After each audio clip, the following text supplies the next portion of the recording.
धीर्धयनं श्रवणपटेयतिवरा महावाक्यजनार्दन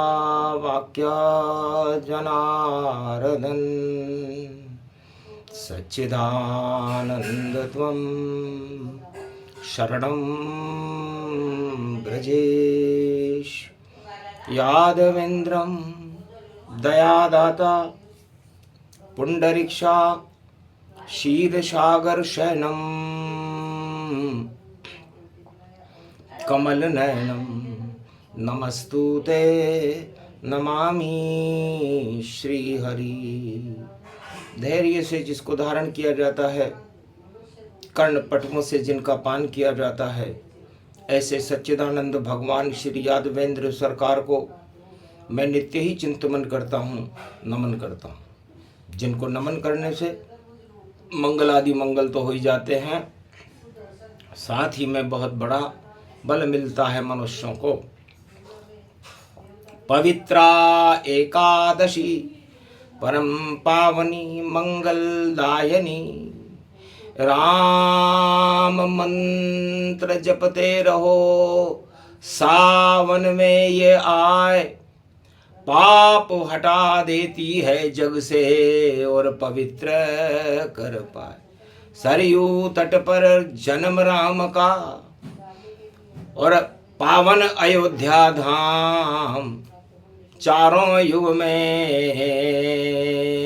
अवध में सदा विराजे राम।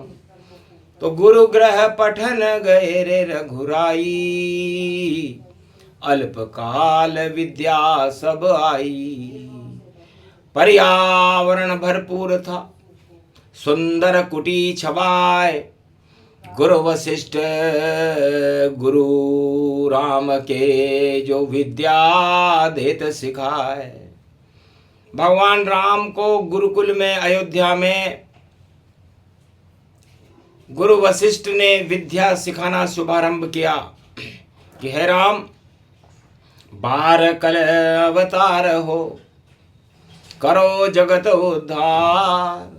देहिक देविक भौतिक सारे ताप हटाओ आप। दानवता सबसे बड़ी और खड़ी चुनौती हो, इसको ही क्षय कर दो राम, तो ये जगत पवित्र सब हो। जगत पवित्र करो श्री रामा, और यही तुम्हारा है अब कामा। शिक्षा गुरुकुल में पड़ी और लिया राम ने ज्ञान, बोले गुरुवर आपके चरणों का करूं ध्यान। गुरु वशिष्ठ कुल पूज्य हमारे, इनकी कृपा धनुज रण मारे। दानवता इस विश्व में चारों युगों में सबसे बड़ी शत्रु होती है, चाहे अवतार हो या न हो। अवतार हो वह भी दानवता को ही समाप्त करते हैं। नरसिंह अवतार, बावन अवतार, वराह अवतार, कच्छ मत्स्य अवतार, सारे ही अवतार और नरसिंह अवतार दानवता को हटाकर जगत किया रे उद्धार। परम पावनी धरती हो गई भारत परम पवित्र, पवित्रा एकादशी पर शक्ति बड़ी विचित्र। इसलिए पवित्रा एकादशी का बड़ा महत्व है। हे राम, जब आप विजयदशमी पर रावण पर और दानवता पर विजय प्राप्त कर लोगे, तब पवित्रा एकादशी सावन में पड़ेगी और रक्षाबंधन पड़ेगा। तो राज तिलक करवा लेना, अवध को पवित्र बना लेना, और कुंवारी कन्या है भारत की, उनसे रक्षा सूत्र बंधा लेना। प्रथम तिलक गुरु वशिष्ठ जब कीना, भारत भाग्य पलट गति चिन्हा। अब विलंब के ही कारण कीजे, रामचंद्र को तिलक करीजे। शत्रुघ्न बोले उत्तर कांड में, देखो पहली बार राम भारत की शक्ति है, सब करे यहाँ राम से प्यार। राम विरोध उचित नहीं, जो करे विरोध श्री राम, वह सब दानव मानिए रावण उनको मान। तो शत्रुघ्न जी पूरी रामचरितमानस में 2 ही बार बोले। एक बार अपनी माता से उन्होंने पूछा कि राम जी कहाँ गए, और दूसरी बार उन्होंने गुरु वशिष्ठ से पूछा कि राज तिलक में विलंब क्यों है। बस इतनी शक्ति शत्रुघ्न, नाम लेत कोई पाए, जगत में कैसा भी शत्रु हो पल में क्षय हो जाए। शत्रुघ्न शत्रुघ्न शत्रुघ्न, शत्रुघ्न जी इतने शक्तिशाली उनका नाम है कि यदि संसार में चारों युगों में कोई शत्रुघ्न जी का 3 बार नाम ले दे, उसका कैसा भी शत्रु हो अपने आप क्षय हो जाता है। इतने अणु, इतने लाल भारत में पैदा हुए।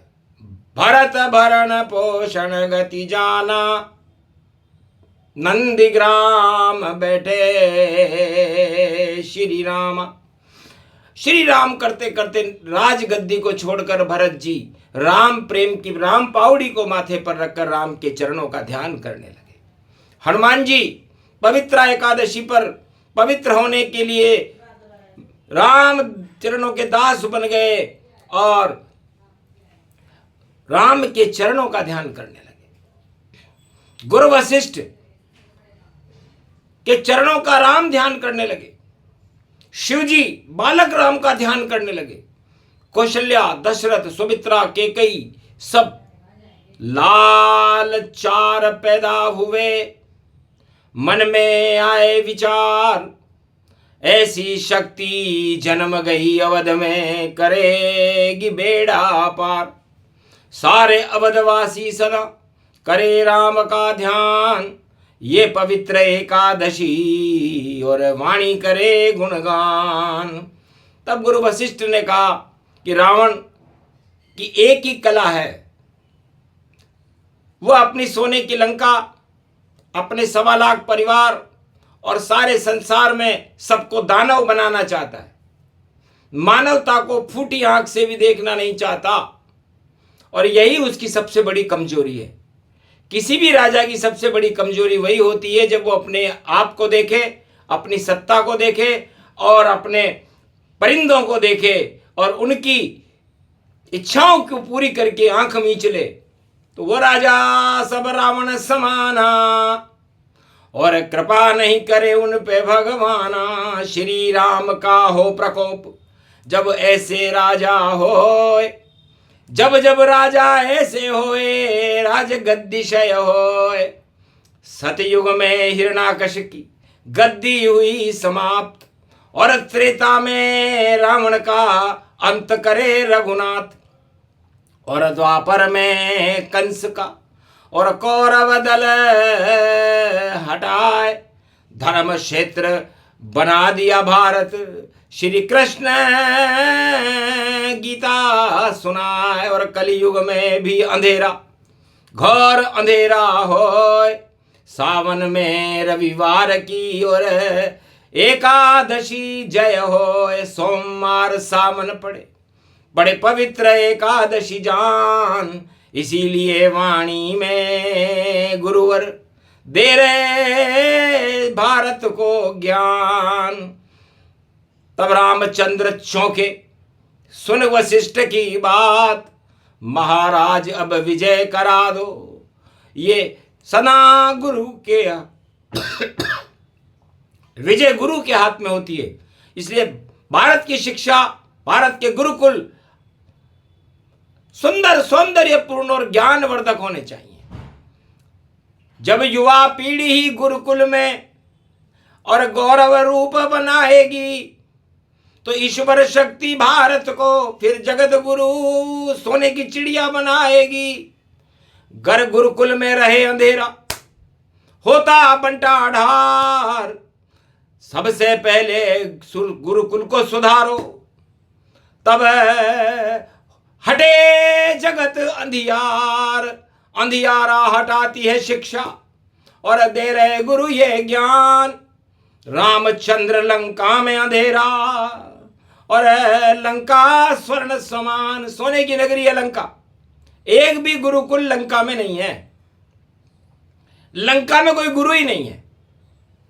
शुक्राचार्य भी नहीं गुरु वहां, और शिव को नहीं बुलाए, और रावण अपने राजमहल में सिर को काट चढ़ाए। बस वो सिर काट काट के अपने राजमहल में ही अपनी अकल लगा रहा है, और ये किसी को बता भी नहीं रहा।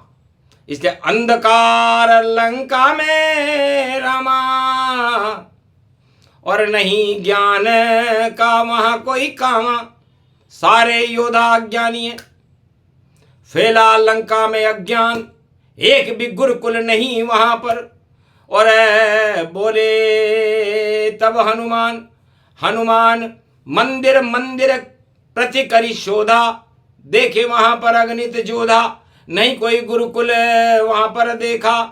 केवल एक भवन ही पेखा, था राम नाम भी तो पर अंकित तुलसी का पौधा अंदर था। ऐसा सुंदर भवन लंका में, गुरुकुल जैसा एक भवन महाविभीषण था। उसी भवन में उतरे बजरंग, एकादशी पवित्रा जान, पवित्र कर दिया विभीषण को। कहा लंका छोड़ो मिले सम्मान, जाओ राम की शरण में, लंका राज तुम्हारा डंका बजेगा राम नाम का, और बजे विभीषण नगारा।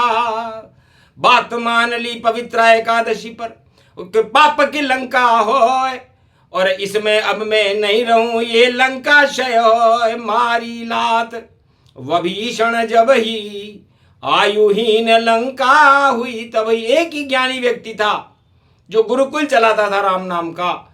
मध्याह्न काल में रावण के डर से राम नाम की भक्ति करते थे पति पत्नी। हनुमान जी ने उन्हें आशीर्वाद दिया, और जब उसने लात खाई अपने भाई की, रावण के हाथ की, क्योंकि हमेशा शिक्षित व्यक्तियों के लात मारी जाती है, तो लात पड़ी जब विभीषण छोड़ी लंका जाए। राम भक्त विभीषण बना तो शक्ति गी प्रगटाए, लंका राज विभीषण कीना, रावण राम ने वहां क्षय कीना। तो पवित्र एकादशी और दानवता की हार, 12 कला श्री राम ने लिया अवध अवतार। एक ही लक्ष्य उनका था, दानवता रहे न शेष। रावण के अवशेष शेष थे और 1.25 लाख अवशेष। एक भी रोने वाला लंका में नहीं रहा, क्योंकि गुरुकुल नहीं थे। यदि गुरुकुल होते तो रावण के सलाहकार सब उसकी जय जयकार में व्यस्त थे। 14,000 खरदूषण उसका रोजाना जयकारा लगाते थे। इस कारण रावण का पतन हुआ, वरना रावण 4 वेद शेष 18 पुराण का ज्ञाता था। सारे त्रिलोक की जानकारियां, और विज्ञानी भी था, अभिमानी भी था और विद्वान भी था, लेकिन धरी रह गई अकल सब। और जब चोरी सीता जाए, दाग लग गए रावण पर, और मिट्टी में मिल जाए लंका, मिट्टी में मिली हो गई सब शमशान। और पवित्रता पूरे विश्व में करने आ गए राम, लंका में श्री राम का बजा नगारा जाए। ये पवित्र एकादशी और भारत में कलयुग में आए, कलयुग में भी आ गई। तो परम पवित्र वंदे भारत भूमि, वंदे मातरम। मातृलोक शक्ति पूजयन्ते ब्रह्मा विष्णु महेश। और माँ का आशीर्वाद से और बच्चे मिटे कले, सब सपूत हो जावे जब कृपा मात की होए। वंदे मातरम बड़ी शक्ति है, इसकी वंदना जय जय होए। तो करो 1 अरब 48 करोड़ सब, और करो मातरम मात। सारे दानवता हटे और प्रगटे राम रघुनाथ। कलयुग का मध्याह्न काल है और स्वर्णिम सदी है भारत की। और 200 वर्ष तक भारत में अब होगी इमारत रामचंद्र की। तो रामचंद्र कलयुग में भी बने कल की अवतार और भारत का कर देंगे भैया 200 वर्ष उद्धार। 200 वर्ष तक भारत में कलंकेश्वर भगवान का शासन रहेगा। ये पवित्र एकादशी पर गुरु वशिष्ठ की योग वाणी है, जिसे समझाया जा रहा है कि दुरुपयोग शक्ति का सत्ता का नहीं होय, गर ऐसा राजा करे तो राजताज क्षय होय।